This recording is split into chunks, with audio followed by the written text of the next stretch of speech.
Hello, this is Teen Stock Politics, and we're back again for another episode. Today, we're going to be talking about the elections coming up in about 2 months in November. I think it's November 2nd. Correct me if I'm wrong. November 4th. Should have probably looked before this app. November 2nd. Yeah, it was November 2nd. Okay, today I'm joined again by my co host Sam, All right. and I think we're just going to go through these elections. There are two gubernatorial elections, one in Virginia, one in New Jersey. A week ago, there was a gubernatorial recall in California that was also in the same year for 2021. And there's also two House races that is coming up on that date, both in Ohio. We've had two in Louisiana, one in Texas, and one in New Mexico that's already happened this year. However, the main ones we're going to be talking about are the ones in Ohio.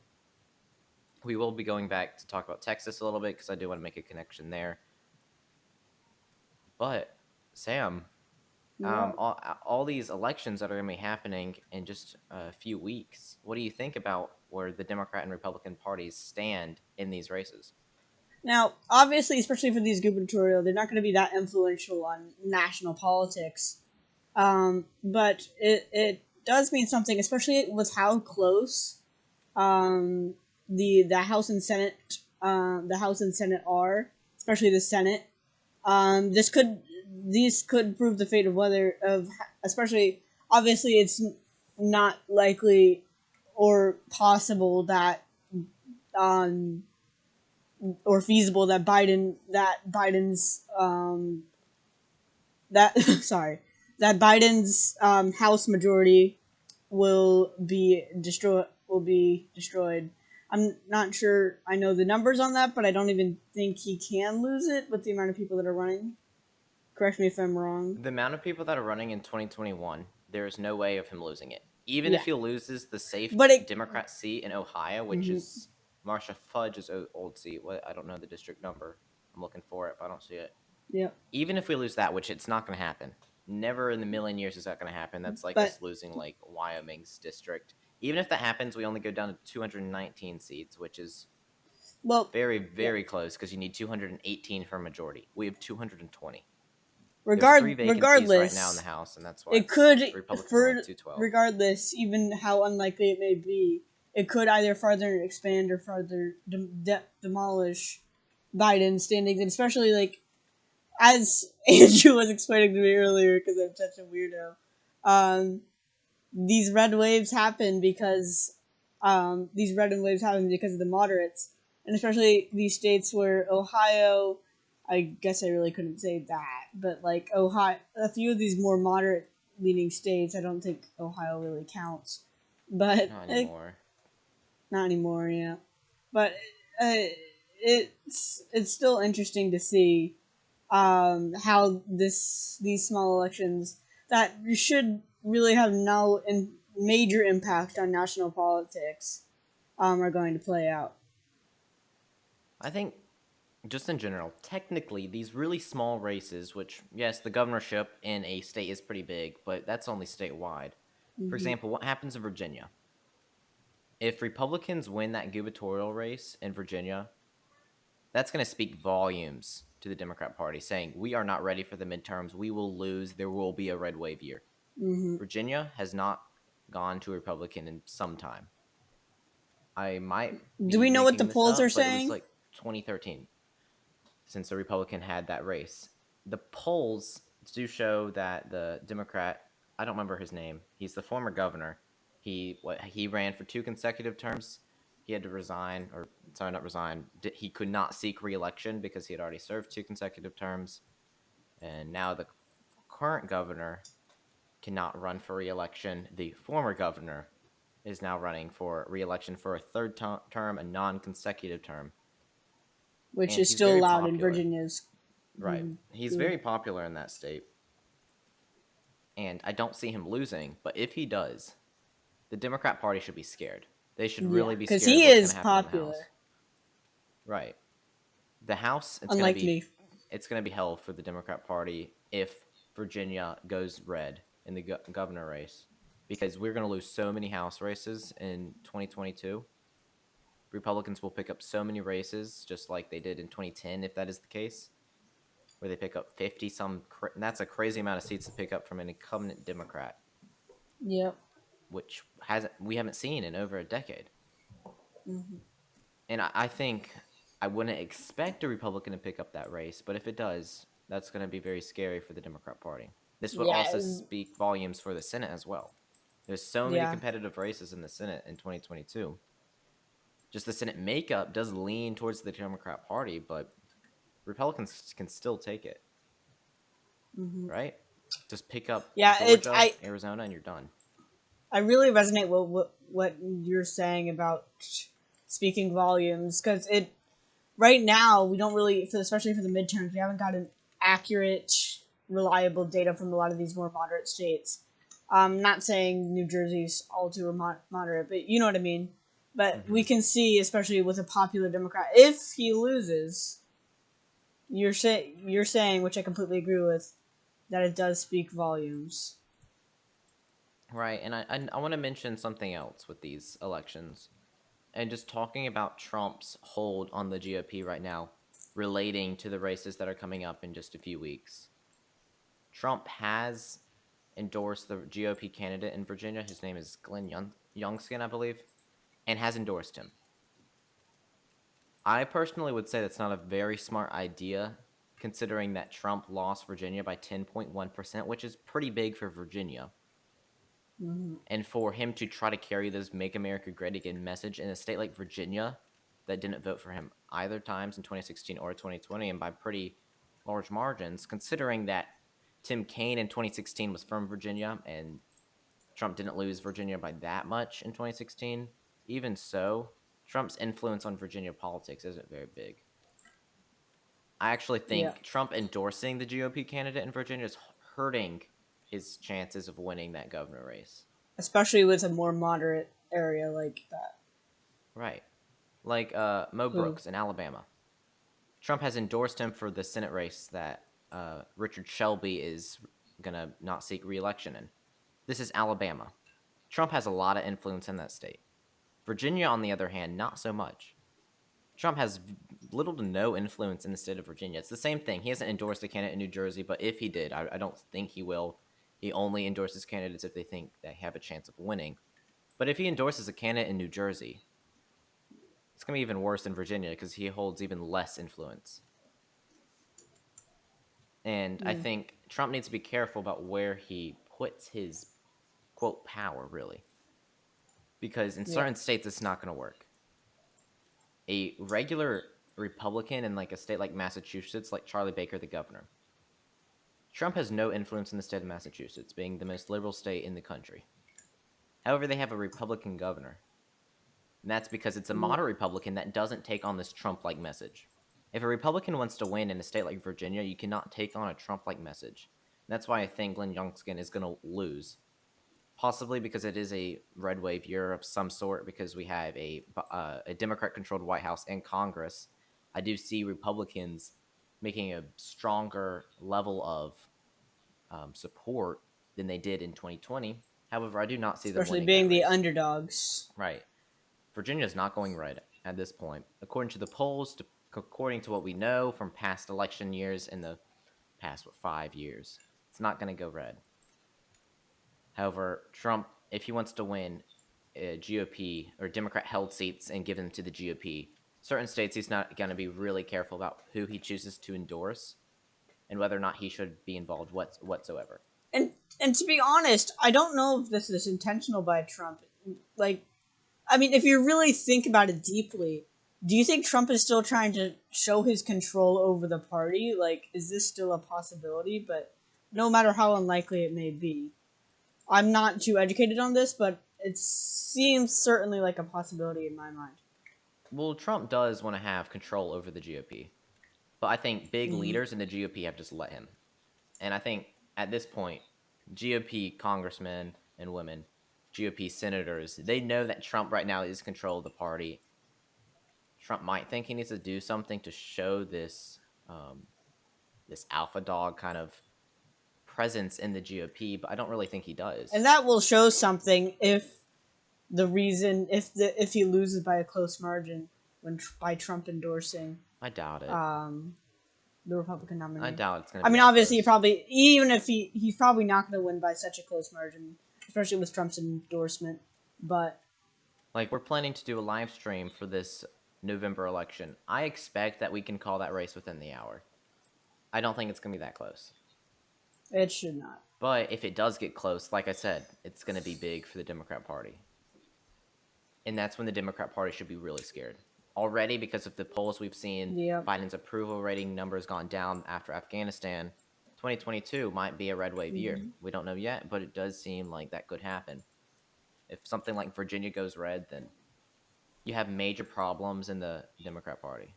Major problems. I think this is very similar to when Doug Jones won Alabama Senate race in 2017. This is Jeff Sessions' old seat when he became Attorney General. He ran against Roy Moore, which is a deeply flawed candidate, having sexual allegations against him, even from a 14-year-old. When a Democrat won a statewide race in Alabama, that's something that spoke volumes towards the Republican Party. The Republican Party knew they were in trouble. Whether or not you believe they took any action because of it, I think they put some level of interest into making their candidates not as flawed for 2018 when the midterms came around. I think it helped them in their Senate race with Josh Hawley in Missouri or Kevin Kramer in North Dakota, making them win those races. But I think, like Alabama in 2017 and 2021, if Virginia does similar to what Alabama did, Alabama's much more red than Virginia is blue. But regardless, when a Obama-backed Mhm. candidate wins in Alabama, if a Trump-backed candidate wins in Virginia, then yes, it's going to be big. Of course, we've been Mhm. spending a while talking about this, and we don't know Yeah, if it's going to it's happen, and we gotten kind doubt of that's going to repetitive. happen.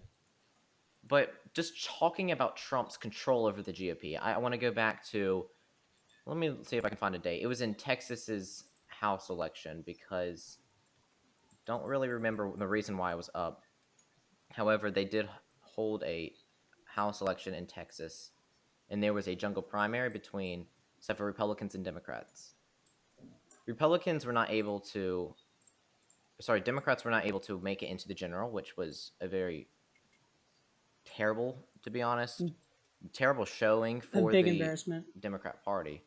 We were expected to get a candidate up into the general, however, that did not happen. The Trump-backed candidate in deep red Texas lost. That alone should tell you that Trump doesn't have as much influence that he thinks he does. Susan Mhm. Wright, the wife of the former Congressman Ron Wright, who, if I let me look, I don't know why it was up.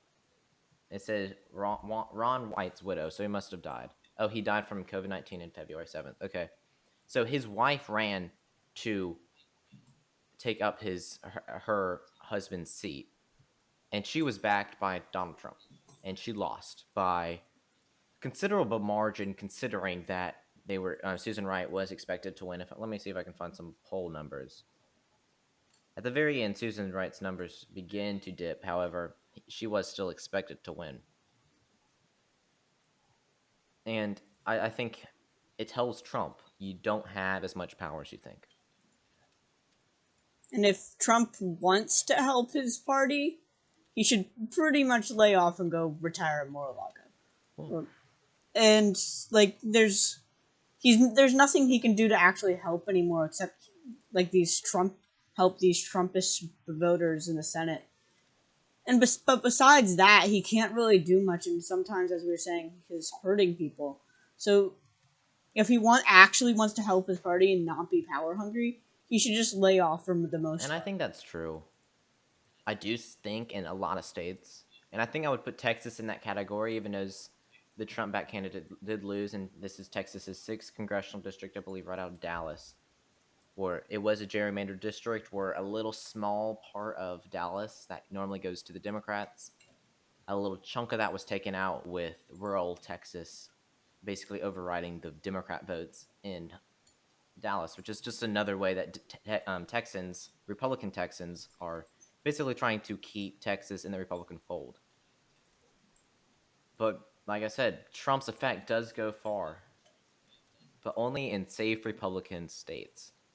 If Trump decides to run in 2024, the electoral map is going to be very similar because it does look like Joe Biden has the intent to run in 2024. We'll see if he does that. Maybe it'll be Kamala Harris or someone else. However, if Trump does, the electoral map is going to be so similar to what we've seen in 2020. Some states could narrow up a little bit more. That went to Trump in 2020. However, I don't think much is going to change. And this is because people that back Trump are going to stay Mhm. with Trump. Trump was expected to Yep. lose so much support that he didn't lose. Biden was expected to carry North Carolina. He was expected to carry Maine's 2nd district. He was expected to win Florida. All of those places went to Trump. Ohio was supposed to be less than a percentage point according to 538. It went to Trump by over 8 percentage points. That's a big margin. For a state like Ohio, like I'm Mhm. saying, it's not as moderate as it used to be. It went from going to Obama in 2012 to overwhelmingly going to Trump in 2016. Of course, this is getting a little off topic from 2021, but I'm just saying Yep. Trump's effect is still here and it's going to last for a while. But Trump needs to be very careful about where he Mhm. puts his rhetoric of make America great again and what races he should be putting his input in. About what races he should be endorsing That. candidates, what races he should be openly having rallies supporting these candidates. Because if the Republican Party wants to succeed in traditionally Democratic areas, the Trump type rhetoric needs to go. Republicans they used to be able to win not that long ago in places like New York City, a very liberal place. They were able to, for Rudy Giuliani, a Republican in the late 1990s and then the early 2000s, had a Republican governor, Rudy Giuliani. Mayor Bloomberg, the Mhm. mid 2000s, was a Republican, then switched to independent, but he was a Republican in New York City, getting the popular vote in New York City. A Trump backed Mhm. candidate would not be able to win there. And I think the Democrat Party also has that problem as well, where a lot of rural voters that are more moderate think that Democrats are more these elitists and they only pander to their urban voters and are basically ignoring rural America. And for places like Kentucky, where we have a Democrat governor, Andy Beshear, to win that race, he had to pander to rural voters saying that they were going to, or he was going to stick with the rural voters. And if Democrats want to win in safe Republican areas, then that's what's going to happen. And like I said, it's very similar to what Trump like candidates have to really stay away from. Just, I think, 2006, the most Republican state in the country, Wyoming, had a Democrat governor elected. 2006, that was not his first term, sorry. 2002 was his first term, but he was reelected in 2006. I don't remember his name, but he won in a landslide.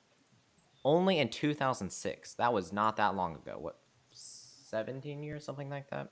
No, not that. 15 years, sorry. Only 15 years ago, we won in a landslide in Wyoming.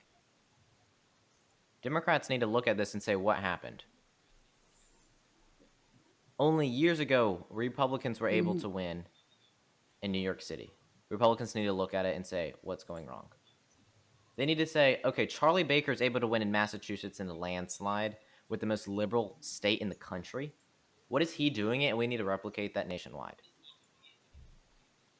I see why Mhm. Republicans don't want to do that because Mitt Romney won it wasn't as big of a landslide as Charlie Baker's in Massachusetts, but he used to be the Massachusetts governor.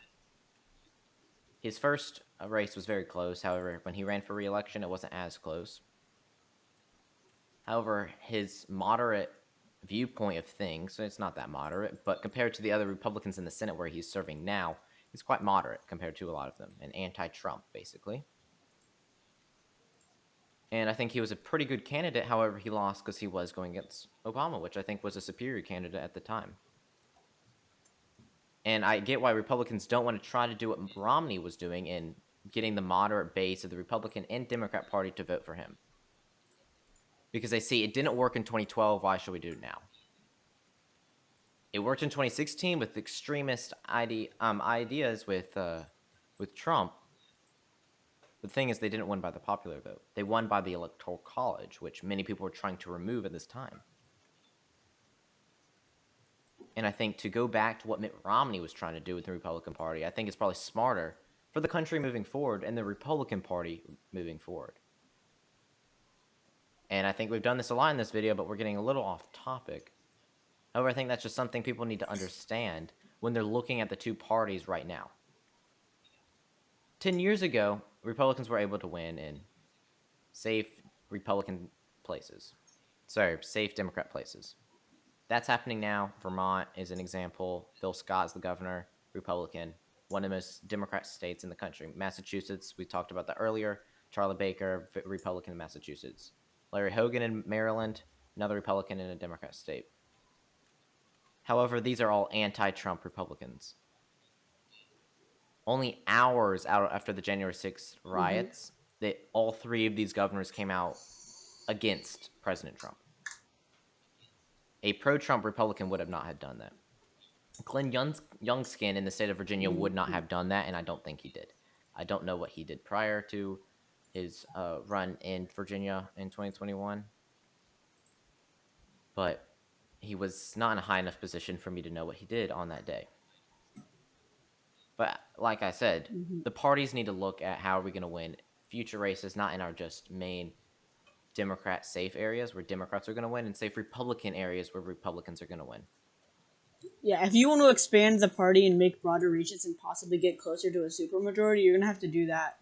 And the question is you're gonna have to beat that waves of the opposing party.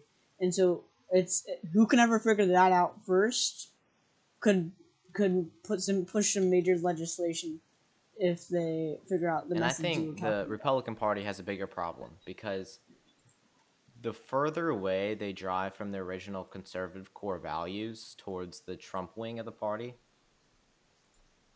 the worse it's really going to get for the Republican Party. Because the American people aren't stupid.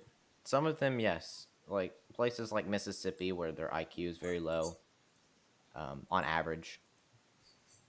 Well, just Mississippi on an average, versus states like Massachusetts, which has the highest graduation percentage of people in that state.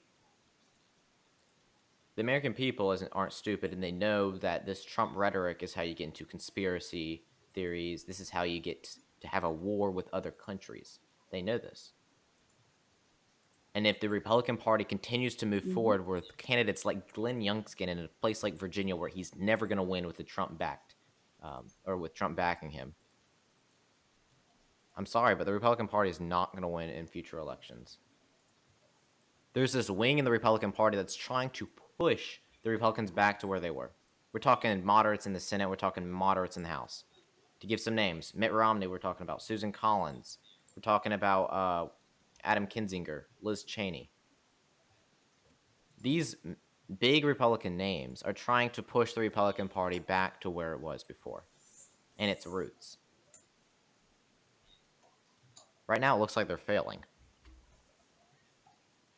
And we'll await what happens in 2021 in these November elections. I doubt there will be much surprises, but if there are, regardless of what party it goes towards, it's going to tell the other party some major news of what they should do moving forward. And there's the other House race that we haven't talked about. The one with Marcia Fudge is the safe Democrat seat, and the other one, I think it's Ohio's 6th or something, 16th.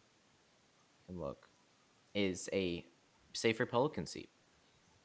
The Republican-backed candidate won in this primary, and this is why I was trying to compare this to Texas's 6th congressional district, where the the Trump-backed Republican candidate lost. I kind of got off track, but I was trying to compare these two races where the Republican, I keep saying that, the Trump Republican-backed candidate won the primary in Ohio. However, the Trump Republican-backed candidate in Texas lost. So Trump's gonna hopefully find out that some states he's gonna have more of a influence on their politics, like Ohio. Ohio, surprisingly enough, went to Trump more than Texas did. Think about that for a minute. Obama only won Ohio in 2012. The last time a Democrat on the presidential level won Texas was in 1976. That is a long period of time, and this is kind of crazy that this is now happening. And I don't know how to pronounce it. I think it's Mike Mm-hmm. Kari, something like that. Gary, I think it's Mike Kari, is the Trump back candidate that won in Ohio. So it's not 16th, it's 15th congressional district, and this is a Trump back candidate. Like I said, Trump has a big influence in the state of Ohio, so I do believe that he will win in a state like this. There's a Democrat running, however, the chance of that actually going to the Democrats are very slim, and that's never going to happen in a million years.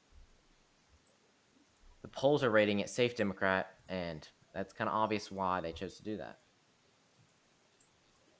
And I'm looking at their endorsements now. Mike Kari has gotten the endorsements from Donald Trump, Mike Pence, Elise Stefanik, which is the number 3 Republican in the House. And the Democrat has only gotten it from one notable name, and that's Sherrod Brown.